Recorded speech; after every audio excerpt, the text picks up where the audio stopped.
This meeting is being recorded. Hey, what's going on, everybody? How y'all doing? This is your homeboy Eric Short once again, hanging out in my man room here with my boy Les Miller for the E and L Sports Talk Show. What's going on, Les? Hey E, how you doing, man? Everything is good on my end. Yeah, I hear you. Same here, man. We have a special guest today who has been kind of like a gentleman that's been involved in the game before us. He set a lot of tones. So without further ado, I want to introduce everybody, Kenny Charles. What's going on, Kenny? How you doing, bro? What's up, guys? How you doing? Hello, everyone out there. Great to be with you guys. Always good to reminisce about Brooklyn. There you go. Tell everybody a little bit about your journey, Kenny. Well, I was born in the Caribbean in Trinidad. My parents moved here first, and then my brother and I came a few years later. I think I was 6 and my brother was 7 when we got here. And my father immediately enrolled us into a Catholic school, which is really funny because my mother hated the Catholics. So, because she never believed in our confession, because she always wanted to know who they confess their sins to. So it's really funny that we were going to a Catholic school, and it was Our Lady of Victory right there on Troop and Macon. Mm-hmm. Went there for 7, 8 years. Graduated from there. And somewhere between the 7th and 8th grade, there was a program called the High Achievement Program. It was out of a school I'd never heard of called Brooklyn Prep, which was on Nostrand and Carroll. Very snooty Jesuit prep school. I went there in the summertime, took the Catholic high school entrance exam, ended up going to Brooklyn Prep. And that's really when I started playing basketball. I really loved baseball before then. But at the time, Brooklyn Prep didn't really have a baseball team or I didn't think I could make it, so I started playing basketball. Okay.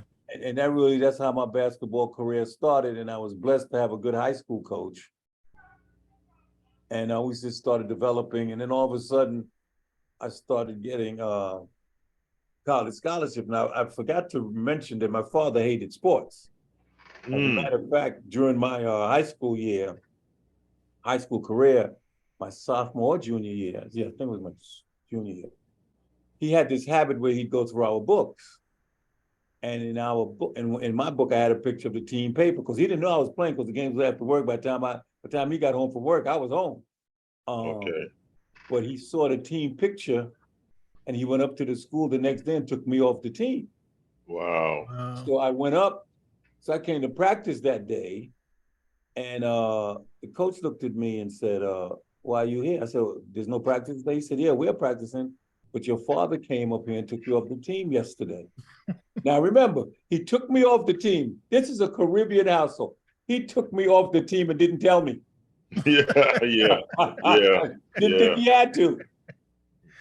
So and interestingly enough, because of that, a guy who currently is the dean of NYU Law School, his name is John Sexton. He was teaching high school at the time. Mm-hmm. And my high school coach, they literally came to my parents' house.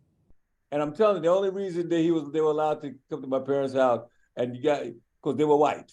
So I'm telling the truth, so he let them in, he listened to them. And the offshoot of it was that as long as I kept up my grades, I could play. Okay. Now, he still wasn't a sports guy. Mm-hmm. But then about a month or two later, I started getting these college letters. So he said to me one day, my father said to me one day, he said, "Why are all these colleges sending these letters here?" I said, "Because they want me to come to the school to play basketball for free." He said, "For free?" He said, "Yeah." I said, "Yeah." He said, "No pay for college?" I said, "No." He said, "Oh, good." Then he became a basketball fan. Yeah. Now he was down. When you play, who you playing with, who you playing against, and all that other. So that's how it really came into. That was my high school career. Yeah. Almost went to Columbia. Okay. I went into the room with my high school coach to go to Columbia. It was Columbia, Fordham, and Marquette with my 3 schools. You remember those the Marquette years with Al McGuire. Mm-hmm. So I went in there and I looked at my high school coach, who I trusted. I said, "So what do you think?" So he looked at me and he said, "I know you want to go to Columbia, but which school you think wants you the most?" I said, "Fordham." He said, "Then why are you going anywhere else?" And that's the only reason I went to Fordham, because I went in that room to go to Columbia. And he was 100% right. Fordham took care of me. I wouldn't change it for the world. We had a good team, especially that one year when Digger Phelps coached us. We were 26-3. Yeah, I was getting ready to say that you had a split between two different coaches while you were there, right? Lord help us. It's really funny when you've been around basketball. You know the guys that know more about the game allow you to play more than the guys who don't. Right. Digger Phelps knew basketball. We had no offense for the first 2 weeks of college training because he didn't know what everyone could do. After he saw what everyone could do, that's when he created the offense. We were really good because the whole offense and defense was geared to our strengths. He didn't try to make people do what they didn't want to do, and that's why we were so successful. The next coach came in and he knew everything. He wanted, who should be over here, who should be over there, and he just, and that's hard to understand when, we're New Yorkers, we want to play, just let us play. We know we're going to guard our man, we can do other stuff. Don't tell us we can't shoot this particular jump shot because you don't like it. And right. So there was tension on the second with Hal Whistle versus Digger Phelps, who obviously left us and went to Notre Dame. Mm-hmm. And and it was funny too because I almost left. But I said, well, I came here. Digger wasn't here, so I'm gonna stay in the Bronx, and I stayed in the Bronx, and really didn't regret it. Mm-hmm. Got drafted by Buffalo. Let me go back to one story with my second year that we had that good team. So my mother had never seen me play, and I remember I'm a sophomore in college. My parents had never seen me play. Mm-hmm. So my mother's at work. So one day I get the day we're playing Marquette, the phone rings in the dorms. It's not like, it's one phone for everybody in the dorm. Right. And as a matter of fact, Denzel lived upstairs because Denzel's in Fordham with us. Okay. Yeah, so the phone rings. The guy said, yo, your mother's on the phone. So I said, Mom, what's going on? She said, do you have tickets for the game today? The first thing I said was, what happened? Because you never called before. So she says to me, she said, I'm sitting at work and these guys are talking about Fordham, some game tonight, and I heard them mention your name. Mm. So she said, I went over to him and said, I asked him, do you know my son? She said, the guy said, who's your son? He said, you just call his name, Kenny Charles. She said, the guy looked at her and said, Kenny Charles is your son. He's playing in the game tonight. And you have never talked about basketball in all the years you worked here. And that's how my mother ended up going to the game. So that ticket's behind the bench. So we come to warm up and my mother looks like first of all, those are the most white people she's ever seen in her life. Ever in her life. That's the first most white people she's ever seen in her life. And she's sitting there and she hadn't seen that face. The game, when you get ready to play, you got that whole, Yeah. So she's looking at me like she really wanted to pull me into her bosom and protect me against the world. Mm. So I said, Ma, please, please don't cry. This is what I do. I'm okay out of here. Yeah, just don't cry. Where's Dad? She said, he didn't get here yet. I said, oh God, Dad, hurry up and get here because Ma's not gonna last. But I looked up after warm-up and he was there and I felt a whole lot better. And that was the first time she saw me play. Wow. Yeah, I was a sophomore in college. I think that was kind of like a lot of his situation was like that because that's the same with my mom. She didn't see me. She's never seen me play until LIU. Yeah, that's the truth, And because they're making a home. They're making a home. They think that we had nothing else to do, so we just playing sports. I think when you're from the Caribbean, you don't really realize how big a business it is. Yeah. It's more than just games. Yeah, yo, Les, but you know the deal, right? Before you showed up, man, out of respect for Kenny, had to get my Trini hat out, because my wife is from Trinidad, Kenny. Oh, cool. Yeah, so I've been indoctrinated with the full force of the TNT world. Yeah, they let you think you run stuff. Yeah, let me think that. Exactly. That's my dad. He's running around like he's a man. I said, yeah, okay. I know, right? Ain't that the truth? Yeah. The Caribbean woman owns the home, man. That's the end of that. Yeah. Yeah, okay. You do whatever you want to do, but this is what we're gonna do, okay? Exactly. Absolutely. Absolutely. Yeah. So what was your what was your career like in that transition period from Fordham to playing with the Braves? And that's around, just to give people some sense of, historical nature. That's around the time where the Knicks were good. You know, Clyde was playing. Yeah, they won the You know, championship. Earl in of Pearl. 73. You know, Dave DeBusschere and them. You know, let the public know what that transition was like for you. Well, you know, the interesting thing that my first impression of NBA camp was how good the players were. I swear, you know, you get to camp and you know there's a bunch of, you know, this is before the vets get there. The vets get there the second half of training camp. The first 4 or 5 days, draft choices, free agents, guys from other teams trying to get a job. And you know, you come on the floor and you with the awareness of your own game, but there's so many guys that you never heard of once camp starts. You say, who the hell is that? They're jumping and dunking and shooting and running. And the speed of big guys was what's impressed me the most. Guys who were like 6'7", 6'8". You know, when you're playing ball and you're a guard and your guy get the rebound, and you know there's a 6'7" guy or 6'8" guy on the other team chasing you, you know you're gonna beat him down the court and get the layup. Not in the pros. Right. As fast as you could.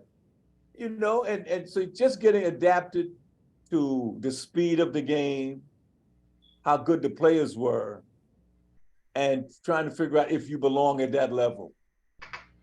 You know, it's a constant. You know, I was the second pick. Ernie Gregorio was the first pick. Right. And, just trying to make yourself believe that you can play at this level. And how do you do that? So we were in camp maybe from the rookies Thursday, Friday, Saturday. Mm-hmm. And Sunday night was the meeting when the vets were there. They had to be there at 7 o'clock on Sunday night for the first meeting of the guys going for the next week of camp.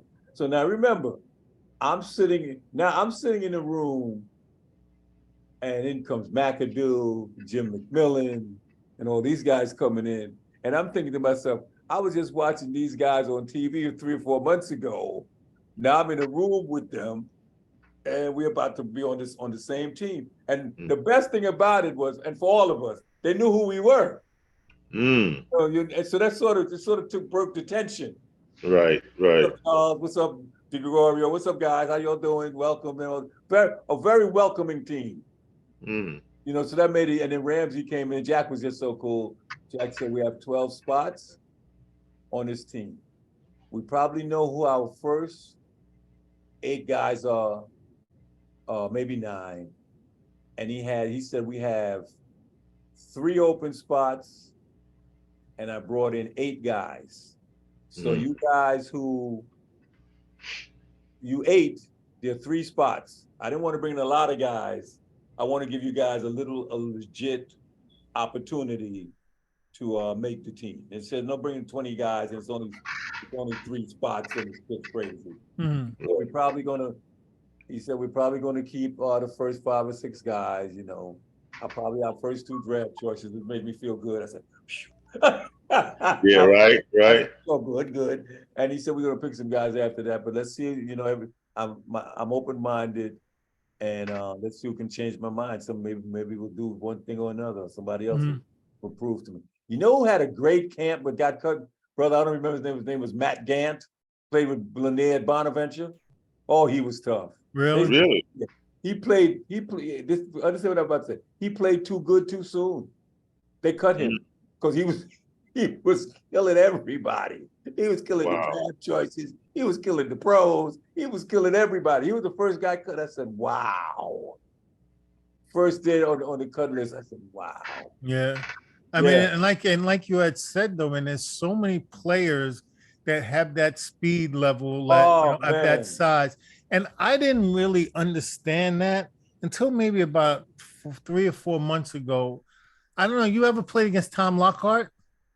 Yes. I know he is. I didn't play against him. I know he is. Yeah. Yeah. And Tom's, posts stuff about players that he met, overseas. And he brings back like so much memory of guys who, because when you got drafted, that was 74, right? So yeah, that guy says 73. I came out of college. Yeah, we were just going into high school. So, I'm like, and God, names were popping up that I see that he posts daily. And I'm like, then this guy was good. Da, da, da. He goes deep into what these individuals did during their careers. And a lot of people have forgotten there's so many good players Oh, that it's ridiculous now, but it was ridiculous then. yeah. You know? And like you said, guys of that size, man, when you find out that, you know, like I played against Tom McMillan, man, and you know, I just happened to be switched on him at one play, and he spun on me and pulled on the jump. It was like as if I didn't exist. I He's a wasn't, very you know, interesting guy. He's in Buffalo with us. yeah. Tom McMillan. Yeah. He would be the first one at every party. You know, Rhodes Scholar, but he loved having a good time. And you know, we'd have a party, he'd show up, but he also was kind of absent-minded because one day we're all warming up. I said, Tom, where's your uniform? He said, I left it in the hotel. One of Wow. those guys. Yeah, oh man. You know, he was a good teammate. I had a lot of fun with Tom. Yeah. And the other thing too about him, always had a girl with him. Mhm, Always had a girl with him. Good guy, good teammate. He was a good teammate. Yeah. Yeah. Now the difference between Jack Ramsey and Hubie Brown was like night and day. Really? Yeah, Jack Ramsey was I put it like Jack Ramsey was Mahatma Gandhi, and Hubie Brown was Attila the Hun. Wow. Okay. Yeah, extremes. Mhm. You know, there was an exhibition game one night. Hubie had us practice after the game. He's like Wow. the Gil Reynolds of the pro level. Right. Oh, Gil Reynolds. Gil Reynolds was a phenomenon. Yeah, man, please. Playing for Gil was just so fun. Because you know, Gil had separate teams with separate disciplines. Like the year I played for Gil was Fly, myself, Larry McNeil, Victor Gathers, and these guys from Jefferson High School. And it was a whole different practice than when you came in early, because you know he had the gym for the day, so you have his seniors, juniors, his midgets, and But the best part of me was for playing for Gil was when we would go on the road and go to a park, right? And the people in that neighborhood had heard of Gil, but so it started filling up. We'd always get there before he did. It started filling up, and you hear the whispers. And then when Gil gets in the park, you can hear the rumor going around the park. He's here. He's here. He's here. Yeah. And so we knew the ritual. Once Gil got here, everybody got to get by the bench and get our shirts. And he would have to say, let's get dressed. Let's get out from over there. Let's get dressed. But we all loved it. It was so funny. Okay, then Fly would always make him, yeah, let's get dressed, guys.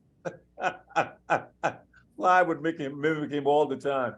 And but he coached the same way. And what made it interesting was his tryouts, you couldn't get in. It was just so many lines outside. You just couldn't get in. As a matter of fact, one year he asked me to coach his seniors, and that was the year he had Worrell, Jeff Houston, Gary Jackson. Wow. Yeah, and I coached them also. We had so much fun. Baldy from Brownsville.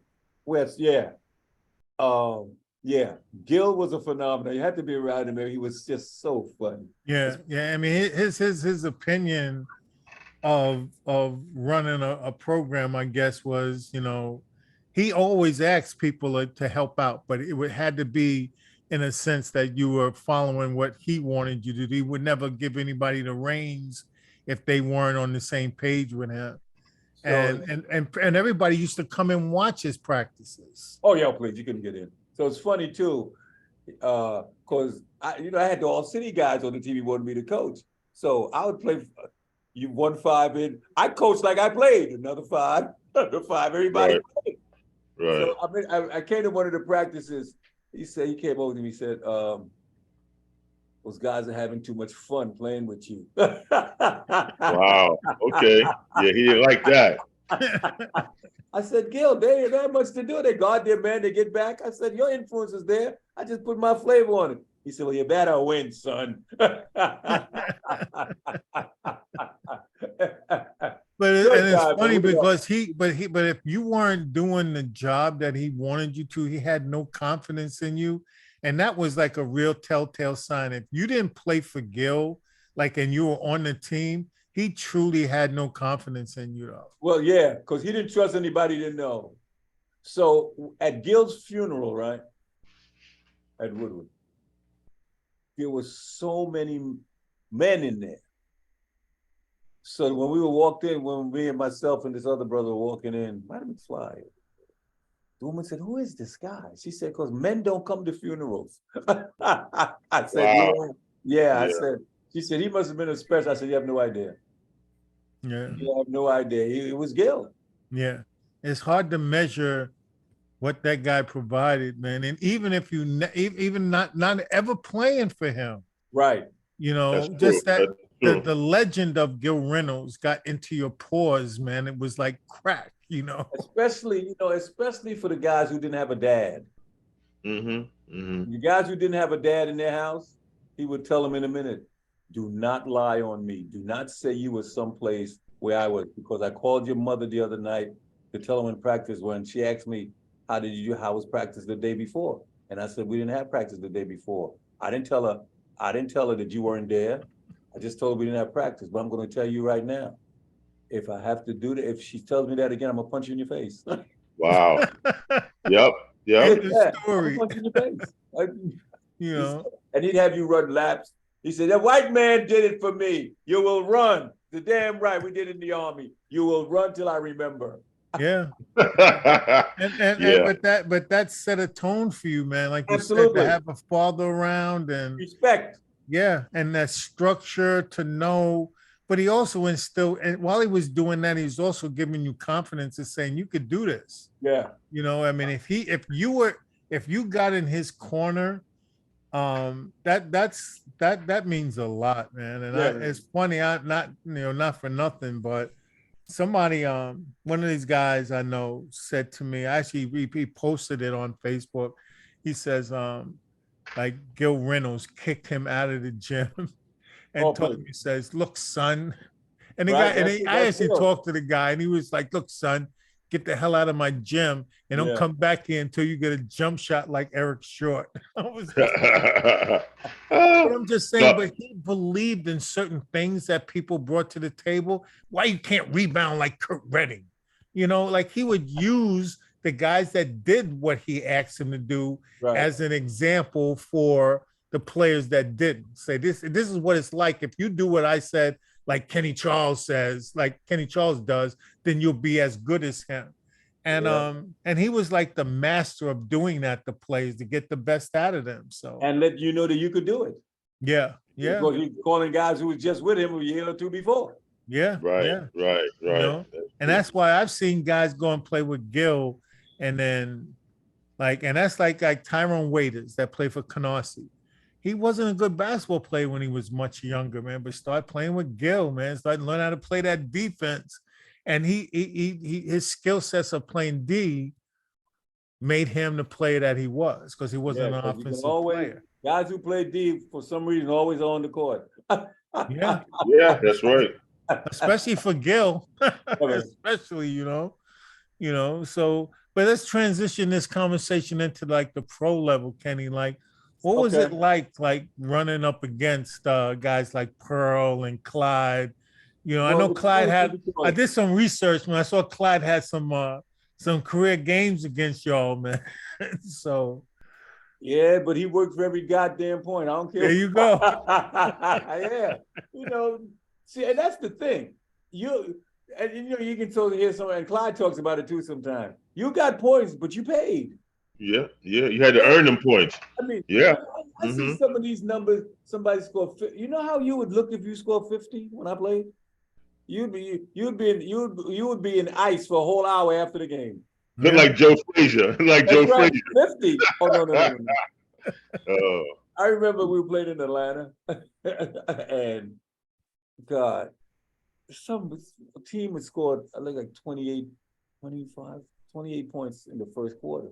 Mm. So Jimmy Brown said, "Are you out your fucking minds? 28 points? That's 112 points for 4 quarters. Have you lost your mind? That's out the question. Now that's 28, not these 40s, and I grant the fact that it's a 3-pointer now. Right. Yeah, I grant that. But there's just too many. And Clyde talks about it all the time. You can't be the fourth man removed on a 3-point shooter. Guys can shoot, and even if they couldn't, they're so open. You can make them. They become shooters. Yeah. Right. Yeah. It's like they're playing a game in a tuxedo. Mm-hmm. Yeah. Mm-hmm. You know? Yeah. But I said my first impression. It's funny because you go through stages. Like when I was in Buffalo, I didn't start my first NBA game till my second year. Okay. When Ernie got hurt early in the season, and then it was Randy and I for most of that season. Mm-hmm. And it's just a whole different, it's funny, these guys have these load management nights off. We had none of that. Mm-hmm. Mm-hmm. Plus you didn't want to, because this is what you want to do all your life. You're in the pros? Oh, I'm playing. Right. I can run, I'm playing. Good coach. I was blessed to have a good coach in Ramsey. Good coach, good bunch of players to be around as a rookie.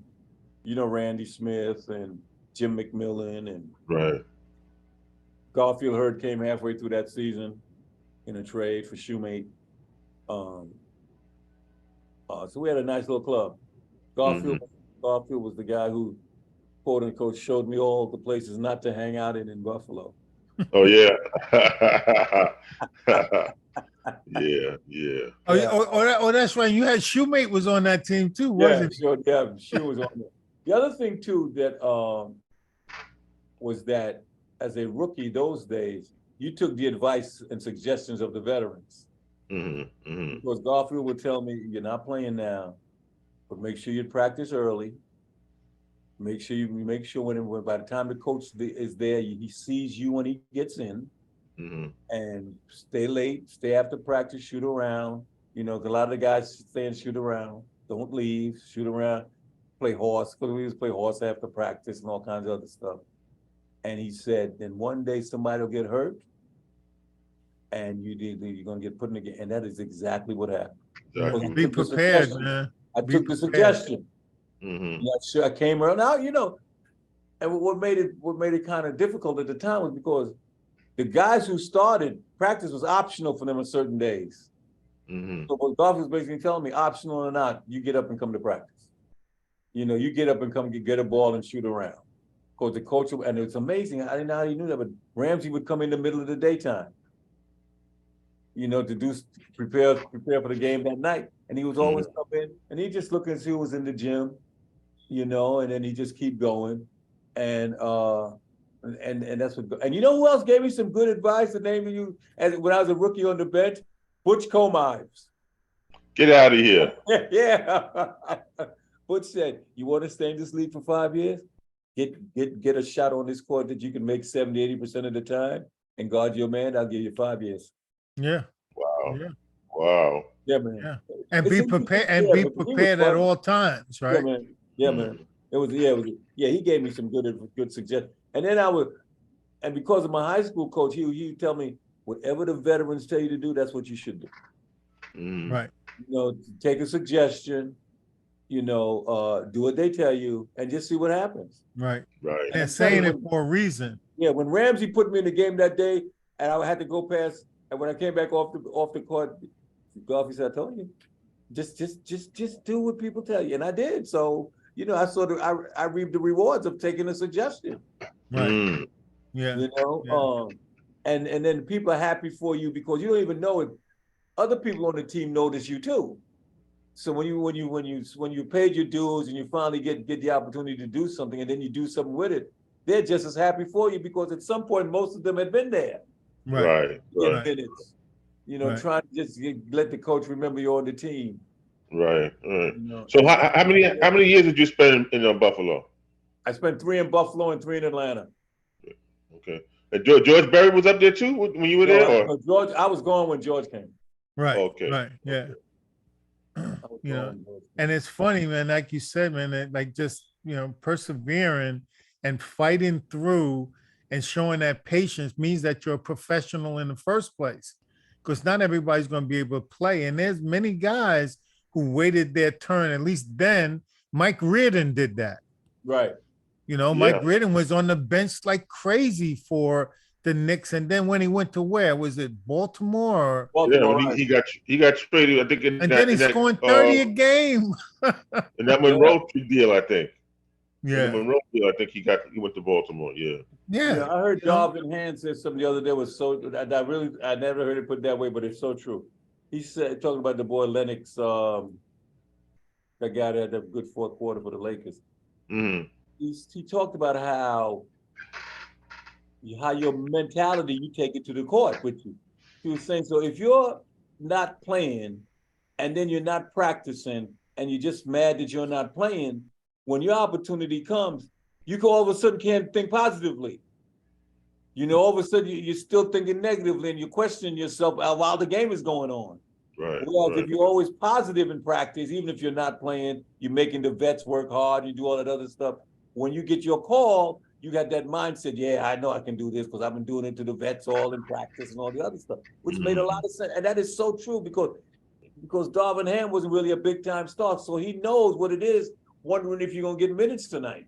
Right. Right. Right. And plus he knows, I mean, if you're really paying attention as a teammate during the course of your career in every level, you know when there's or that guy that's all like you have your own opinion of your teammates.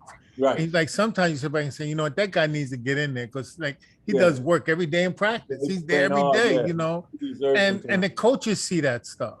Right. So Right. so as the player, if I'm sitting there and it's like if I'm not trying to get, you know, my thing squared away, then like you said, I'm gonna be so far away from thinking positive Right. that I'm not gonna be able to obtain it when that opportunity comes. It's like I'm chasing that train that pull out the station and I'm Right. chasing it and it's pulling away from me. Right. But if you do the right thing, then you're gonna grab on before it even starts. Always be available for it. And it's hard, I guess, you know, because your ego gets in the way, right? So, Always. you know, Because, I was the best player on my college team while I'm I not was getting about to say, playing because time. 4 months before training camp, you were the BMOC, the big man on campus. Yeah, You know, Mhm. yeah, and you know, the game is different now. There's not a lot of picks. I mean, you know how long it used to take you to go from one side of the court to the other by the time you don't get bumped 3 or 4 times? Just running across the lane, this forward hit you, another Mhm. forward hit you, please. well, not now. Yeah. The game has changed so much now. Yeah, they don't know how to foul now. They don't even know how to foul a guy. No, you know, Without without it, you crazy. they don't know how to. It's gotten to the point where you even like they had to come up with a rule about fluffing. You know, I mean, if I Flopping. Yeah. Yeah. right, if I influence the referee to make a call, now you got to review whether or not if I was trying to take advantage of it and could be penalized by being smart about the game. Yeah. Yeah. You know, I mean, I understand some things are ridiculous. I don't want to get away with boning a guy in the face, but Right. if I know how to box this guy by holding his leg, you know, then and I get away with it, then I get away with it. You know, But one of the funny fouls that you used to know when a forward was frustrated, he would just, as the shot would go up, he'd just run right through everybody. Jump like he's going for the rebound and jump, know he's knocking bodies down, know he's Mhm. gonna get the foul call just to get a point across. And he'll the guys he knocked down, he'll pick them up. And as he's picking you up, you motherfucker. Yeah. Yeah. Yeah. Yeah. I've done that a number of times. That's Yeah. right. You know, call your name and stuff, but just you know you're gonna get a foul call, but you've been beat up so much. The referee's not see when I get beat up, so I'm gonna just have a dirty foul call. yeah. Yeah. But now it's kind of like you know, you won't even think about picking up your opponent.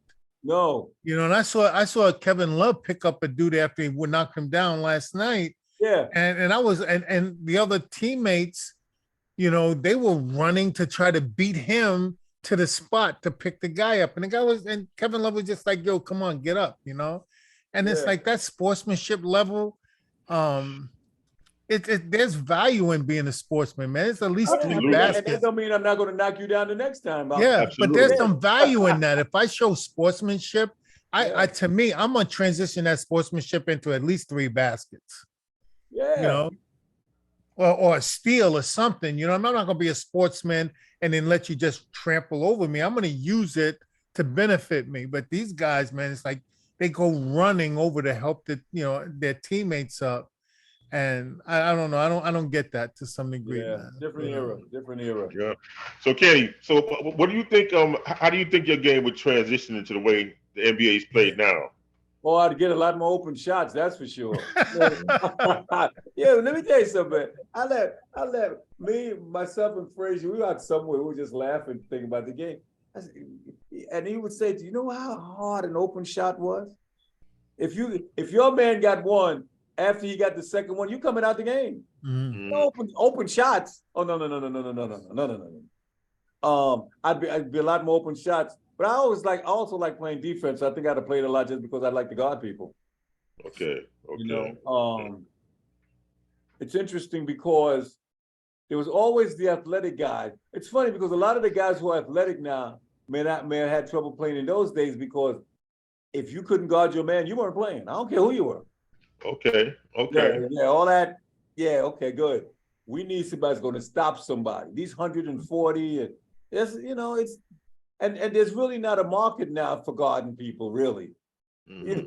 You know, the one guy that guards somebody on each team, oh, he's a great defender. No, he's he's guarding his man like they all should be doing. Right. Yeah. They say, the measurement they say is back in the day, a player would continuously play hard on the person they're playing throughout the play. Whereas now they say you play hard maybe about a fifth of that time during a specific play down the court. You give maybe a five, I guess that would be 20% effort. Whereas like 40, 30 years ago, you used to give like 70, 80% effort. They're just not giving the effort anymore. Well, the other thing too is that a pick and roll didn't mean you got an open shot. You got to fight over the pick and roll. It's a pick and roll. And what? Yeah. You got to fight through it. Mm-hmm. Yeah. You got the big man in the way of his own defender. You know, you just see stuff you couldn't play. Mm-hmm. Mm-hmm. Yeah. It's kind of sad the way the transition of the game has changed.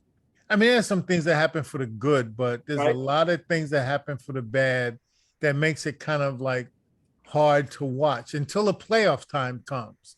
Because then the game changes and becomes something else. Becomes old school. Yeah.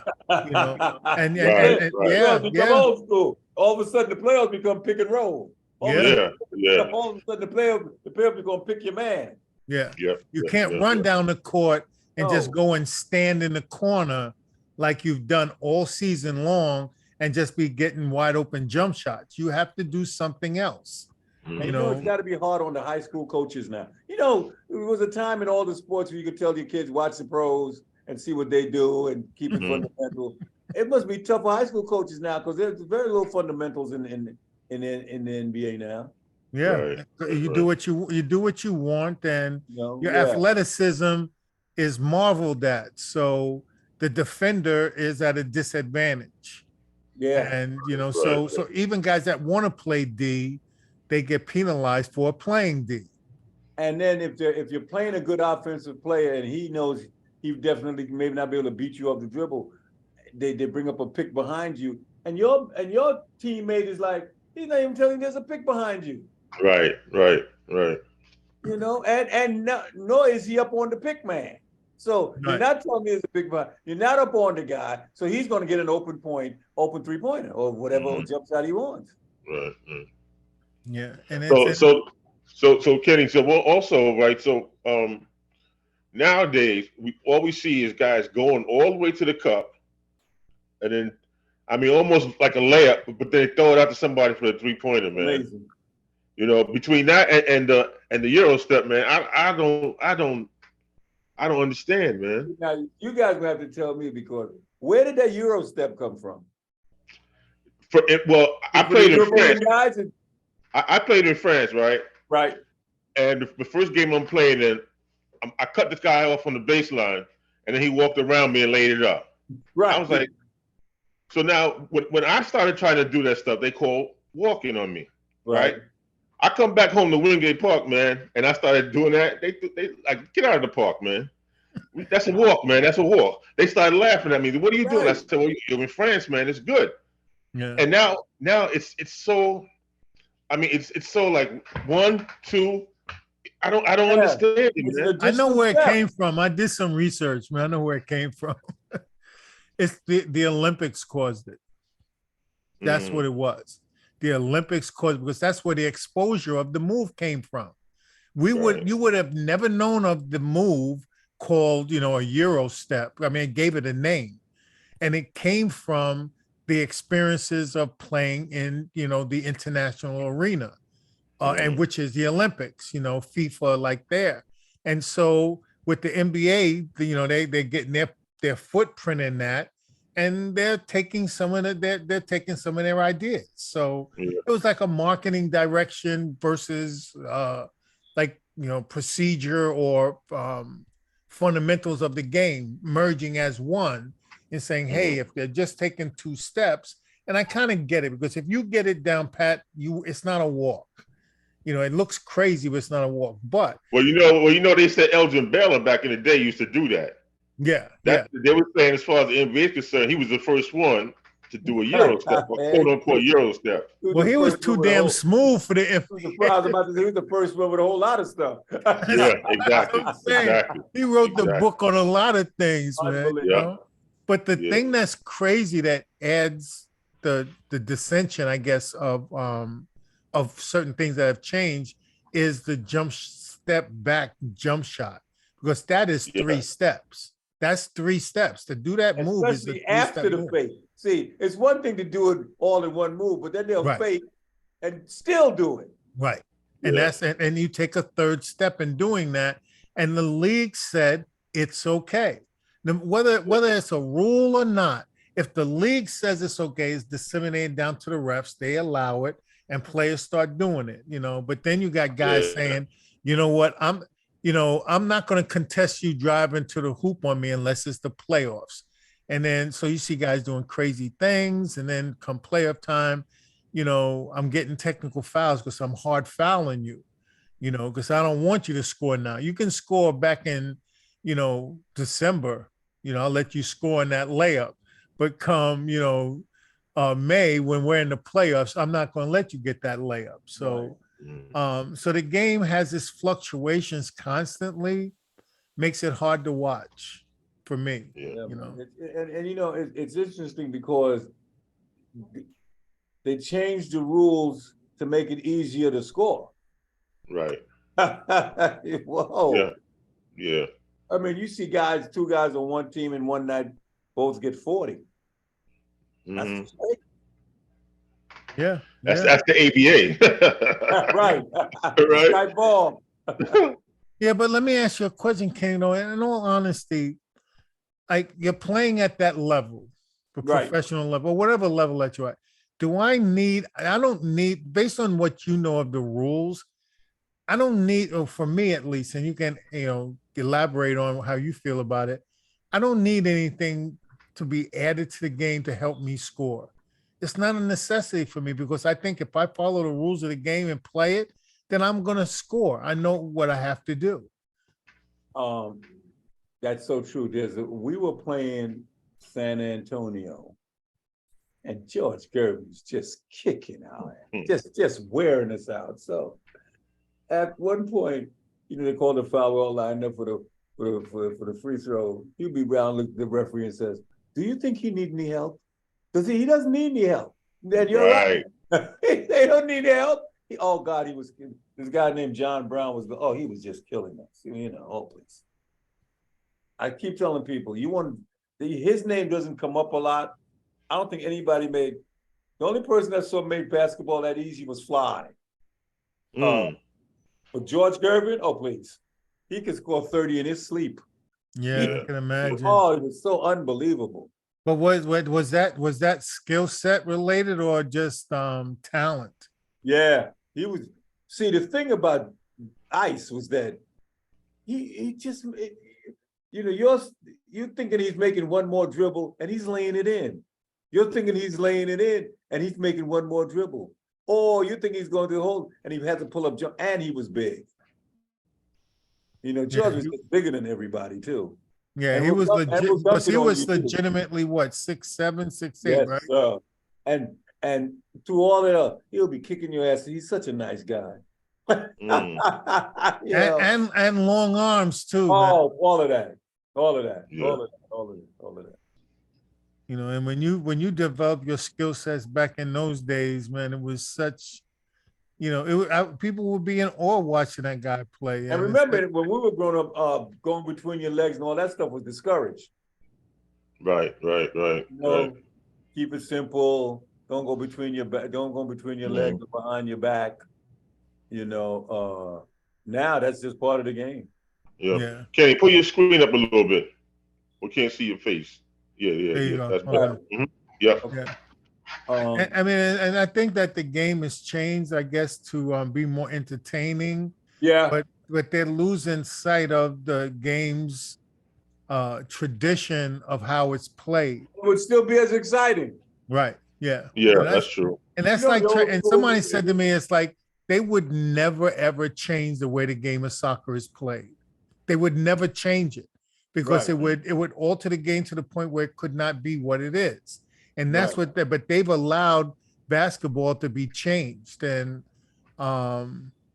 that's the sad part because we're seeing more like and one, you know, street ball tricks being done more than, you know, hard grit basketball skills being, you know, showcased for us as far as like us being spectators of things. There's no box for tough points. You know, there's no box that you come out the timeout. You know, if you remember all the teams, whether you like the Lakers, the Knicks, the Celtics, when they call the timeout, every person who watched the team knows what play they're coming out to, who's going to get the ball where. I remember Magic had said it one time. When we call a timeout with X amount of seconds to go, we know who's getting the ball. We got to make sure where people are. I mean, they don't, you know, these guys come out of a timeout to shoot a three. Yeah. I was watching that game they talked about a few years ago. The team was down 2. They had the fast break, and everybody flared out for the three. The boy missed the three, and nobody looked mad. Nobody. Yes. Okay, Yes. no one looked like that was a crazy shot. Yeah.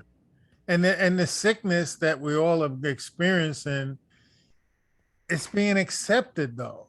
The way that the game, everyone is accepting it. And it's like from player to coach to spectator, we all have bought into it, but our mentalities have changed as well because everything is questioned. Right. Every single play is questioned. Every play is being it's a celebration. I hit a jump shot and I have to do some kind of celebration of anything. 3, smack myself in the head, you know, feel my butt. It's kind of like, you know, and it's kind of like not every basket is a touchdown. You know, you score a touchdown, you do your dance. But I score a layup and I'm not gonna. Why am I doing a dance for? I mean, moonwalking and. I mean, Gil would kill you. No, you're celebrating, and your man is at the other end laying it in. Yeah, yep. And it happened last night. With Randall. Game. Right, you saw that, right? Yeah. Love gets away with it all the time. As soon as somebody scores, he's just looking for Butler down the court. Yeah, you know, and they were doing that multiple times the other day. Yeah, you know, and it's like, but nobody seems to say anything about it because it's accepted, and that's a one-off.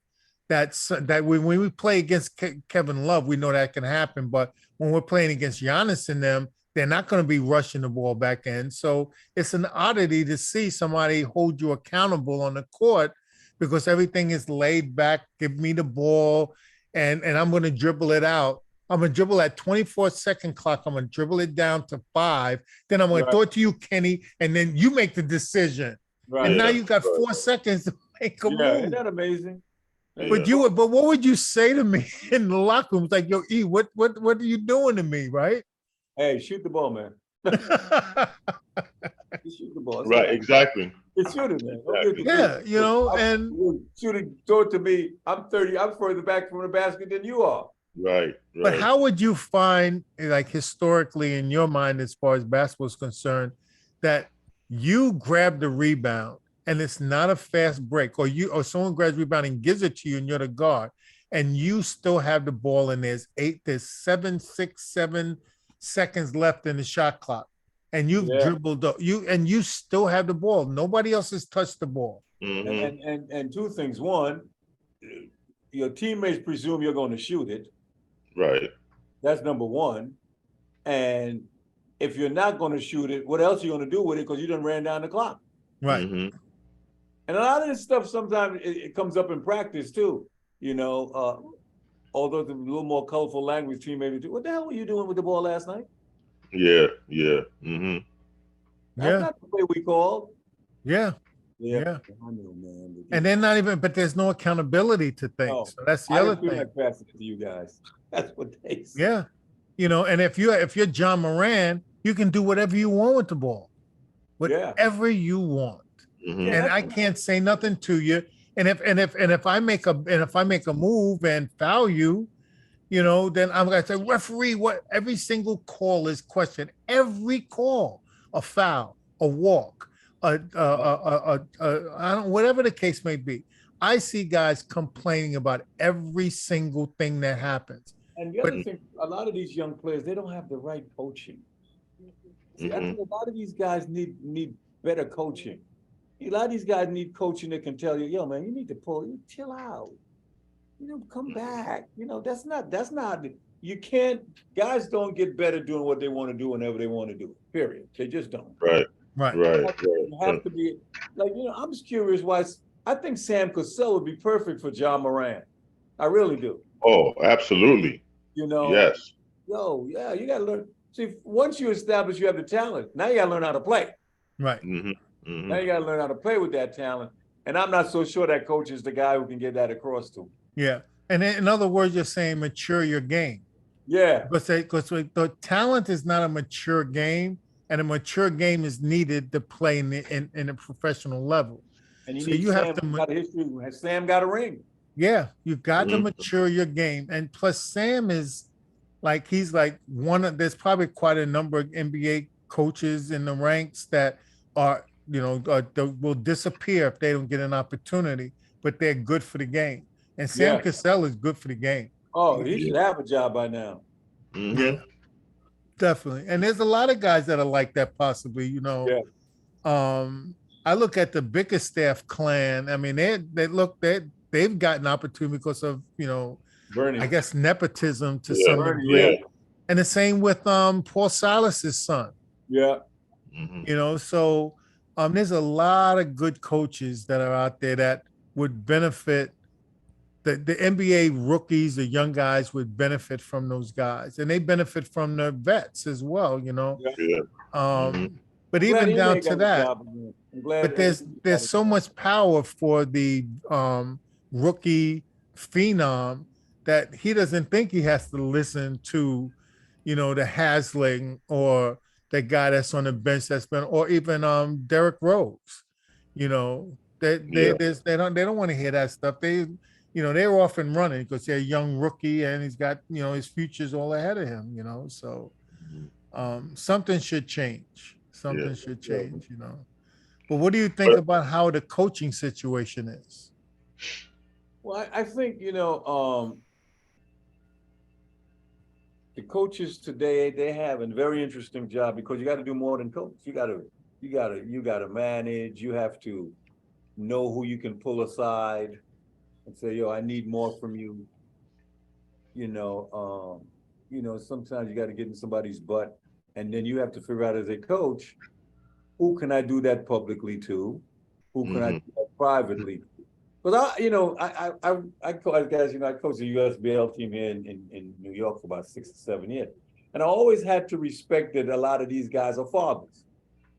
So, they're grown men. So you may have to pull them inside and say, I need you to do this. Right. Without it making it public, I need for you to be a leader. I need for you to be able to take better shots. You're so much better than the way you're playing. And you have to have these phrases so after the meeting, it's a plus.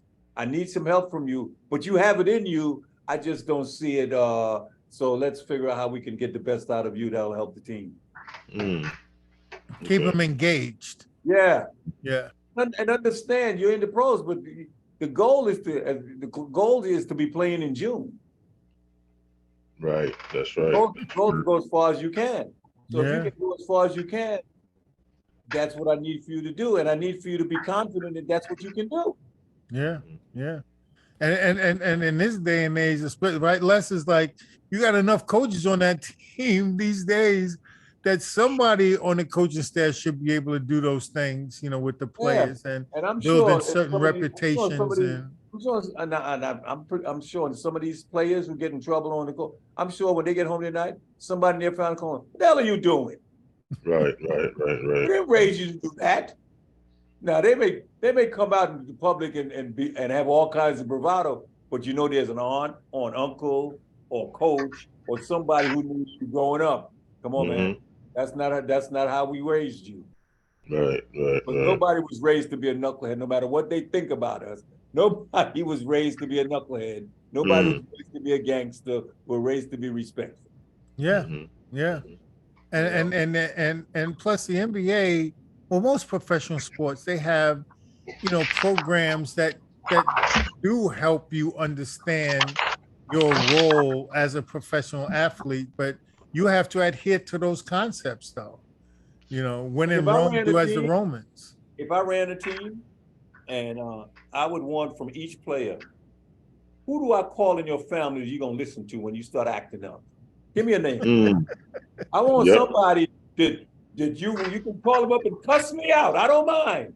But whenever you get off the phone with them, have it resolved. Who in the family you gonna listen to? So everybody got one. Uncle Yeah, Les. that's That's right. I'm calling Uncle Les. That's right. A high school coach. Somebody. Yeah. You know, because it's a collective thing. You know, Mhm. the thing that I was blessed to have in Buffalo, especially, was guys who were in the league with enough time that I would listen to them. They weren't like older vets. Like McMillan came after the year they won the championship with the Lakers. Right. We had Garfield Hurd, who was just new in the league. So I had a lot of guys I could learn stuff from. One of the great things about Jim McMillan, just to change the story, he said that year they won all those games. He said, thank God they had Gail Goodrich, because when everybody was starting the first good quarter, they would give the ball to Gail Goodrich. He always wanted to score. He'd never mind how tired he was. So while the rest of the team got loose, they gave him the ball so he could score. Wow. That's something. And he was a scorer, wasn't Yeah. He said if you look, check out the Gail very, very rarely scored late in the game. His game was first quarter, keep us in it. He loved scoring in the first quarter, so that's what we did. he? So Yeah, see, you figure it out. definitely, Wow. definitely. So what is the and I don't think people really understand this, but Okay. what is the I found this on the web management? for he said if you lease a check out to our team Delver, very really cool score. Latin game is game first quarter. Keep us What was Are you that? there? Yeah, there you Yeah, go. can you hear me? Yeah. Yeah, I what, can. what is it like? What is the management environment like in the NBA? There is no management environment. It's the players and management. Coaches is a management. There's no, relationship at all. That's why the Players Association ended up being so strong. Mm-hmm. Okay. Now, as I said to people, and people don't know, without Oscar Robertson, there would be no Players Association. Oscar Robertson sued the owners. Right. Right. That's how the players got to fly in first class. Oscar Robertson was a rebel. Oscar Robertson didn't get on the plane. Now remember, this is the 60s. Mhm. Right. He refused to get on the plane because he said, we're too big to be flying coach. Wow. Wow. Yeah, That's people know Oscar was a rebel. You see him sitting there, and Wilt too, because Wilt said, Wilt said, I'm not playing until I get $100,000 a year. Pat Riley said, Jerry West said that every player in the NBA should find out whatever fund that has to do with Wilt Chamberlain and send him $1,000, because none of them would be getting these salaries, because he's the first one that said he's staying home. Mhm. And remember, this is the 60s. Right. Right. You know, where they were standing alone. Mm. Right. Because anybody that would stand up You're to gone. what was going on would be blackballed. That's you right. know. But they needed Oscar and they needed Wilk. Right. Yeah, that's right. Yeah, yeah. Right. When your leaders speak up, then you have to pay And attention you and know, listen. that's what, and that's sometimes when you're a rookie in the beginning of the season, the Players Association, I don't know if they still do it, the Players Association rep would come to visit every team, Mhm. let you know what the rules are, what the association is trying to do. When else when they were coming up with the minimum salary stuff in the 70s, Mhm. And all the other stuff. Another cute story about the 70s. We're in the hotel in Portland and knock on the door. Go to the door. There's a guy with this bag of sneakers. He says his name is something. He said, I am here representing a new company called Nike. It wasn't even Nike then. Mhm. And we want you guys to try our sneakers and let us know what you think. Never heard of the company, never heard anything else. But they gave us two. They gave us 2 pair for the rest of the road trip, and they sent us 2 pair back to our address at home. I never wore another pair of shoes after I wore those Nikes. Wow. Yeah, Wow. just Mm. never heard of them. Jack knocked on the door. And that was like the pre, yeah. what they become. If I had those 4 pair of sneakers now, I'd be a millionaire. I know, right? Right. In But the no, box, so- untouched, right? just started. They thought they had a good shoe, and as the teams came through Portland, because that's where Nike headquarters is. Right. When Mhm. the teams came through Portland, they'd give everybody 2 pair, and they'd send 2 pair to your address in Buffalo. Wow. Wow. And look what they've turned into. Yeah. What happened to them? They disappeared, didn't they? Yeah, right.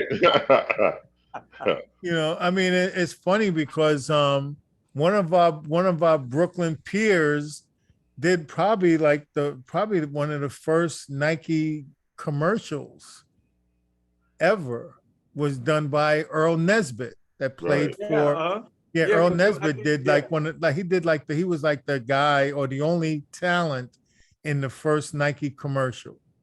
Must be the shoes. No, it was before then. It was before that. Before that. It was before Spike Before Lee. It was before Spike Lee. I have the video somewhere. I have it. He sent it to me. But yeah, it's really weird how a lot of things were happening all at that same time. Like the gear. During the course of our careers of basketball, look how gear has changed from Look at wearing. what the teams wear. The teams wear. They have about 3 or 4 home jerseys. Mhm. Brooklyn got one with BK on it, another one with Latino, Brooklyn, all of that. Yeah, but I'm saying even way before that, even as an adolescent, like what were the kind of shorts that you wore in high school? Right. Had the trim around it. Right. And it's funny because I look back. This is real funny, Les. I was looking at some pictures the other day of Heaven is a Playground, and I saw like Warrell and Fly, and guys were balling in their jeans. Yeah.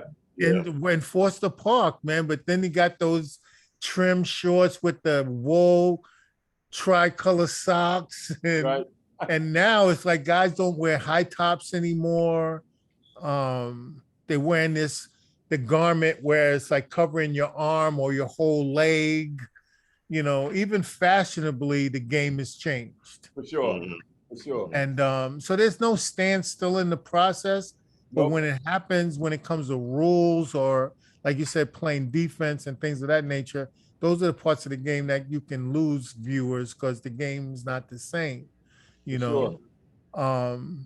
But the best players that come in and change the game, they impact it too.